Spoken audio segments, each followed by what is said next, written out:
Albert Einstein ने कहा था, शांति बल से नहीं, सिर्फ समझ से हासिल होती है। बिल्कुल। और आज हम एक ऐसी ही वैश्विक स्थिति को समझने की कोशिश कर रहे हैं जहां शांति की राह मतलब काफी मुश्किल नजर आती है। हाँ, आज का हमारा विषय है अमेरिका के राष्ट्रपति डोनाल्ड ट्रंप और रूस के राष्ट्रपति व्लादिमीर पुतिन के बीच अलास्का में होने वाली शिखर बैठक, जिसका मकसद है यूक्रेन युद्ध का कोई हल निकालना। सही। और हमारी ये चर्चा बीबीसी में छपे जानकारी पर आधारित है।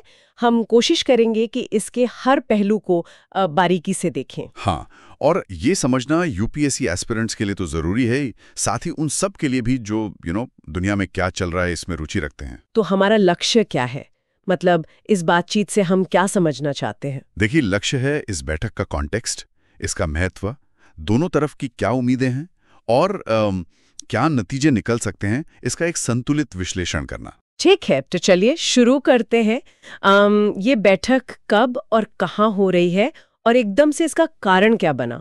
ये मीटिंग तय हुई है शुक्रवार 15 अगस्त को।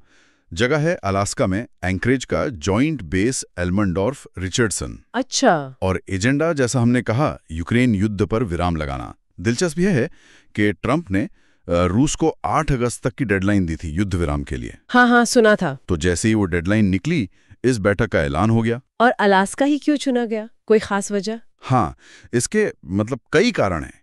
एक तो ऐतिहासिक है, अमेरिका ने 1867 में अलास्का रूस से ही खरीदा था। अच्छा, हाँ, ये तो है। दूसरा, भौगोलिक रूप से भी रूस के राष्ट्रपति के सहायक हैं यूरी उशाकोव। उन्होंने भी इशारा किया कि भाई बेरिंग स्ट्रेट ही तो है बीच में, पड़ोसी ही हैं, नजदीकी हैं। तो ये सिर्फ भूगोल नहीं, शायद कूटनीतिक सिग्नल भी है। बिल्कुल। आपको याद होगा मार्च 2021 में अमेरिका और चीन की वो तनाव वाली मीटिंग। हाँ, यही हुई थी। तो अलास्का एक तरह से मुश्किल डिप्लोमेटिक मुलाकातों का वेन्यू बनता जा रहा है, शायद एक न्यूट्रल ग्राउंड जैसा दिखाने की कोशिश। समझ गई। अब आते हैं नेताओं के इरादों पर। राष्ट्रपति ट्रंप क्या चाहते हैं इस बैठक से? देखिए, ट्रंप के लिए ये बहुत बड़ा मौका है अपना एक चुनावी वादा पूरा करने का, यूक्रेन युद्ध खत्म करवाना। व्हाइट हाउस तो कह रहा है कि ये पुतिन को समझने की कोशिश है, एक फील आउट मीटिंग, मतलब वो क्या सोचते हैं ये सुनना है। अच्छा। पर ट्रंप खुद कह रहे हैं कि वो पुतिन पर दबाव बनाना चाहते हैं। और ये भी सुनने में आ रहा है कि शायद इस मीटिंग के बाद वो रूस भी जा सकते हैं। और राष्ट्रपति पुतिन, उनका क्या रुख है? क्या वो कुछ नरमी दिखा रहे हैं? अब तक तो ऐसा लगता नहीं है। पुतिन अपनी पुरानी मांगों पर ही अड़े हैं, जैसे कि भाई कुछ यूक्रेनी इलाकों पर उनका दावा, यूक्रेन न्यूट्रल रहे, उसकी सेना का साइज कम हो वगैरह। लेकिन वो बातचीत जो हुई थी अमेरिकी दूत के साथ, विटकॉफ। हाँ, स्टीव विटकॉफ और पुतिन की बातचीत को बहुत प्रोडक्टिव जरूर कहा गया, लेकिन पुतिन के जो मुख्य मुद्दे हैं उन पर कोई बदलाव अभी तो नजर नहीं आता। और यूक्रेन इस सब में कहाँ है? राष्ट्रपति ज़ेलेंस्की क्यों नहीं जा रहे? हाँ, ये बड़ा सवाल है। उनके शामिल होने की उम्मीद नहीं है, और सुनने में आया है कि ये पुतिन की ही मतलब एक तरह से शर्त थी।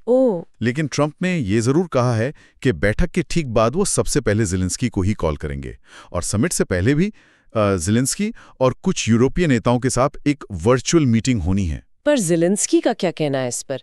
बिना उनकी मौजूदगी के फैसला कैसे हो सकता है? देखिए, ज़ेलेंस्की ने तो साफ कर दिया है।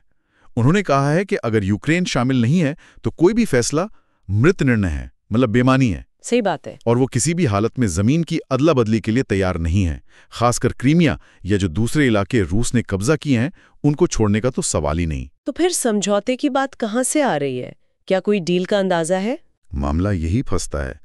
ट्रंप एक तरफ कह रहे हैं कि वो यूक्रेन के लिए कुछ जमीन वापस लेने की कोशिश करेंगे, लेकिन साथ ही लैंड स्वैप यानी जमीन की अदला बदली का भी इशारा कर रहे हैं। सीबीएस न्यूज ने तो एक रिपोर्ट भी दी थी। क्या रिपोर्ट थी? कि शायद ऐसा हो सकता है कि रूस क्रीमिया और डोनबास रख ले और बदले में खैरसोन और जापोरिजिया का कब्जा छोड़ दे। लेकिन जैसा आपने कहा, यूक्रेन तो मानेगा ही नहीं इस पर। बिल्कुल नहीं, उनका स्टैंड बहुत क्लियर है। यहां तक कि अमेरिका के वाइस प्रेसिडेंट जेडी वेंस, उन्होंने भी कहा कि भाई कोई भी समझौता ऐसा नहीं होगा जो सबको खुश कर दे। सही। और शांति के लिए कड़े फैसले, मतलब मजबूत लीडरशिप चाहिए होगी। और ये भी नहीं भूलना चाहिए कि पहले भी 3 बार कोशिशें हो चुकी हैं रूस यूक्रेन बातचीत की, ट्रंप की पहल पर, और वो नाकाम रही। तो कुल मिलाके ये बैठक बहुत हाई प्रोफाइल है, बहुत अहम है, लेकिन नतीजा क्या होगा ये कहना बहुत मुश्किल है। हाँ, एक तरफ ऊंची उम्मीदें हैं, दूसरी तरफ बिल्कुल विपरीत मांगे। यूक्रेन है नहीं, ज़ेलेंस्की नाराज हैं, तो नतीजा मतलब कुछ भी हो सकता है, पूरी तरह अनिश्चित। वाकई ये समिट हमें सोचने पर मजबूर करती है कि ये जो ग्लोबल पावर बैलेंस है या युद्ध वाले इलाकों में शांति लाना, ये कितना जटिल काम है और कूटनीति की भी अपनी सीमाएं हैं, है ना? निश्चित रूप से ये बड़े सवाल हैं जिन पर विचार करना बहुत जरूरी है। अगर आपको हमारा ये विश्लेषण उपयोगी लगा तो इसे लाइक करें और हमारे चैनल को सब्सक्राइब करना ना भूलें। हाँ, और अगर आपके कोई सवाल हैं या आप कुछ कहना चाहते हैं तो नीचे कमेंट्स में ज़रूर लिखें। हम कोशिश करेंगे कि आगे उन पर भी बात करें।